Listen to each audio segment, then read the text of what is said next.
In this video, I'm going to guide you on how to properly set your Samsung air conditioner remote control for cooling. If your Samsung air conditioner is not cooling properly, these are some settings you want to change on the Samsung air conditioner remote control to make it start cooling as it should. So first things first, you want to tap on the mode button until your Samsung air conditioner remote control gets to the cooling mode. By default, it should be on the auto mode, and you're going to see the auto text at the top of the air conditioner remote control over here.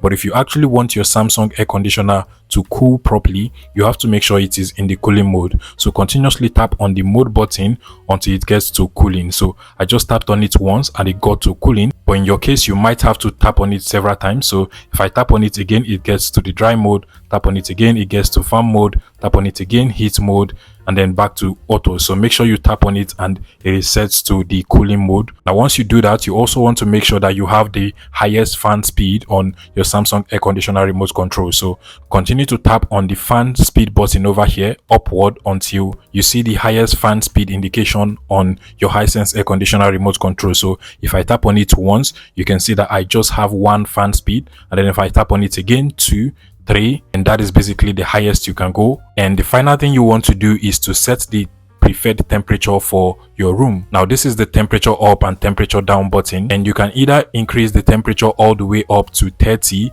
or reduce it all the way down to 16. But keep in mind that the lower it gets, the more cooler your room would be, and the higher it gets, the less cooler your room would be. So usually if you want the maximum cooling, you want to make sure you tap on the temperature down button until it gets all the way down to 16. In some Samsung AC's remote control, it is just going to be in 17. For some, you can go all the way down to 16. And if at any point the cooling is too much, you can use the temperature up button to increase it a little bit up, maybe to 20 or 21. That is basically how to set your Samsung air conditioner remote control for cooling. If this was helpful, please let me know in the comment section and subscribe to this YouTube channel, guys.